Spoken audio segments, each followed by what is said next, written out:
नमस्कार, आप देख रहे हैं रिपोर्ट भारत। तो सबसे पहले आप ये वीडियो देखिए, फिर हम आपको बताएंगे कि राजस्थान की सरकार और पुलिस कितनी ज़्यादा बहादुर है।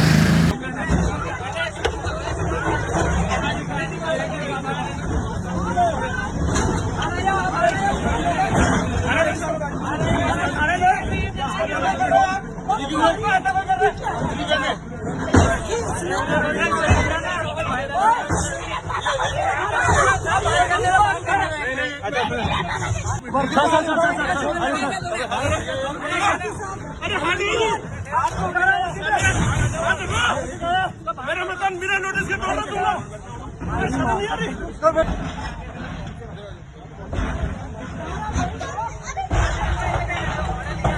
गजब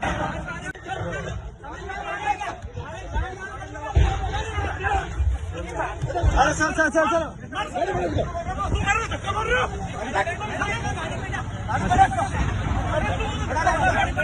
ये वीडियो देखकर आपको क्या लगा? क्या ये राजस्थान के जोधपुर दंगों में कोई आरोपी है या फिर एक करौली दंगों में लिप्त आतंकी है जिसने कुछ साल पहले आम लोगों पर जानलेवा हमला करवाया था? जी नहीं, ना तो ये कोई दंगाई है और ना ही ये कोई आतंकी है। ये है एक अजमेर जिले का डॉक्टर जिसका भूमि विवाद एडीए यानी अजमेर डेवलपमेंट अथॉरिटी के साथ चल रहा था। इसी के चलते पुलिस अधिकारियों ने और एडीए अथॉरिटी ने इनके साथ लगभग बीच सड़क पर मारपीट की और इनको अपमानित किया।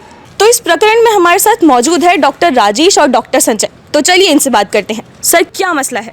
देखिए, मसला जो भी हो, ये एक्चुअली अजमेर अथॉरिटी वाला मामला है। और जहाँ तक हमें पता लगा है कि डॉक्टर का ज़्यादा दोष नहीं है इसमें, बिल्कुल भी दोष नहीं है, क्योंकि उन्होंने ऑक्शन में कोई प्लाट ख़रीदा था। लेकिन जिस तरह से पुलिस ने उनके साथ बर्ताव किया कि उनको घसीट करके ले जा रहे हैं, उनके बच्चे पढ़ रहे हैं और बिना नोटिस के वो लोग मकान तोड़ने आ गए, तो आप एक तरह से डॉक्टर को भगवान मानते हो, क्योंकि जो भी वो डॉक्टर हैं, कुलदीप करके हैं, जहाँ तक मेरा नॉलेज है, वो काफ़ी नामी डॉक्टर हैं। और उसके बाद आप उनको मतलब एक तरीके से भी ले जा सकते थे। मान लीजिए अरेस्ट भी करना है तो एक तरीका होता है ना अरेस्ट करने का। चलिए सर, आपको अरेस्ट किया जाता है, आपने ये कोई भी कानून को तोड़ा है, मान भी लिया, तो उनको अरेस्ट करके आराम से ले जाते। लेकिन उनका जैसे शर्ट घसीट रहे हैं, जैसे कोई एक टेररिस्ट के साथ भी इतना बर्ताव नहीं करते लोग, इतनी घसीटने की उनकी हिम्मत नहीं होती। और फिर आप देखिए कि एक पुलिस वाले ने मास्क लगा रखा है, मास्क लगा करके, मतलब आप खुद ही, अगर आप इतने सच्चे अधिकारी हो तो आपको मास्क लगाने की क्या जरूरत है एक डॉक्टर को अरेस्ट करने के लिए? आप पुलिस वाले अधिकारी हो ना, आप तो गवर्नमेंट सर्वेंट हो, और आप गवर्नमेंट सर्वेंट होकर के आप उनको अरेस्ट करने जा रहे हो तो आप आराम से जाओ ना, खुले में जाओ। मास्क आपने पहन रखा है, डॉक्टर के साथ इस तरह बर्ताव कर रहे हैं ताकि आपको खुद को ही डर है कि आपको कहीं कैमरे में या कहीं रिकॉर्ड नहीं कर लिया जाए। तो मैं तो बहुत दुखी हूँ इस घटना को देख करके कि आप एक तरफ से भगवान मानते हो, अब डॉक्टर कहाँ जाए? हड़ताल करें। हड़ताल अगर करते हैं तो पब्लिक बोलती है कि भाई ये डॉक्टर हड़ताल पर उतरा है। इतने देर से बेचारे डॉक्टर्स कलेक्टर से गुहार कर रहे हैं कि प्लीज़ न्याय दे दीजिए, न्याय दे दीजिए, कोई नहीं आ रहे। लेकिन हाँ, हमें विश्वास है कि हमारे यशस्वी मुख्यमंत्री श्री भजन लाल जी इसमें प्रसंग ज्ञान लेंगे और उनको उचित सज़ा मिलेगी। देखिए, मुझे भजन लाल जी से पूरा विश्वास है कि वो ज़रूर करेंगे ऐसा काम।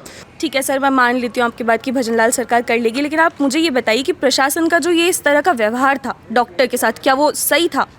अरे देखिए, कोई भी आदमी अगर किसी भी तरह का अगर कोई गुनाह किया हो तो कोई भी आदमी इसको जस्टिफाइड तो नहीं कर सकता ना, कि आप इस तरीके से एक समाज के संभ्रांत नागरिक को, और जिसने कोई बहुत बड़ा गुनाह नहीं है, कोई उसने मारा नहीं है, कोई उसने मर्डर नहीं किया, कोई उसने बम विस्फोट नहीं किया है, उसने कोई टेररिस्ट नहीं है, आप एक भूमि विवाद है, वो भी जेडी की गलती, मतलब उसकी जो भी अजमेर प्राधिकरण की है, एडीए की गलती है, और उस गलती का खामियाजा डॉक्टर को भुगतना पड़ रहा है। और उसके बावजूद वो लोग उसको जिस तरीके से घसीट के लेके जा रहे हैं, ये मतलब मन विक्षोभ से वो है, दुखी है कि ऐसा नहीं करना चाहिए भाई। एक डॉक्टर के साथ तो एक दया भावना या एक सामाजिक सरोकार रहता है उसका, तो इस तरीके का व्यवहार तो किसी भी तरह से न्यायोचित तो नहीं कहा जा सकता, किसी भी तरीके से नहीं कहा जा सकता।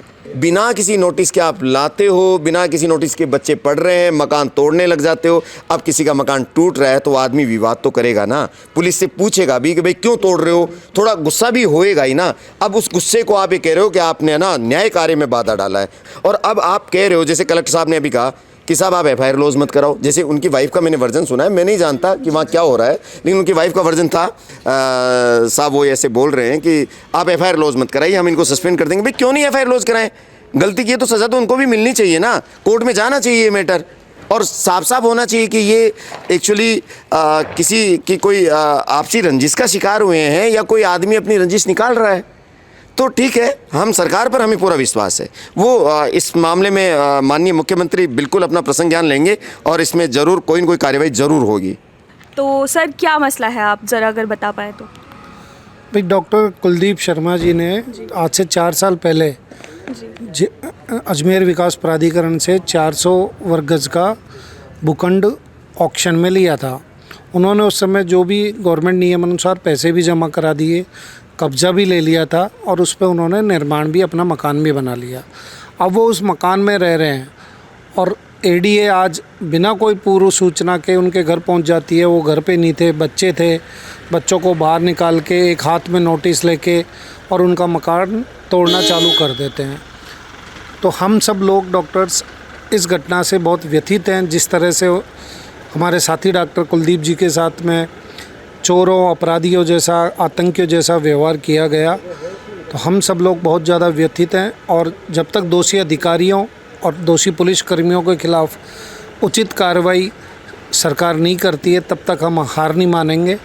और हमारी जो भी रणनीति होगी आगे के लिए, वो हम कल जीबीएम करने जा रहे हैं, उसमें डिसाइड करेंगे।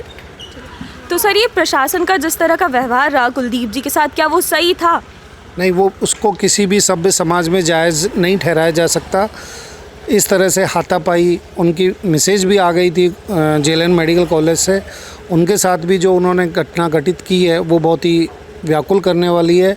और अभी हमारे साथी डॉक्टर कुलदीप जी जेएलएन हॉस्पिटल में एडमिट हैं, तो इसको किसी भी एंगल से जायज़ नहीं ठहराया जा सकता।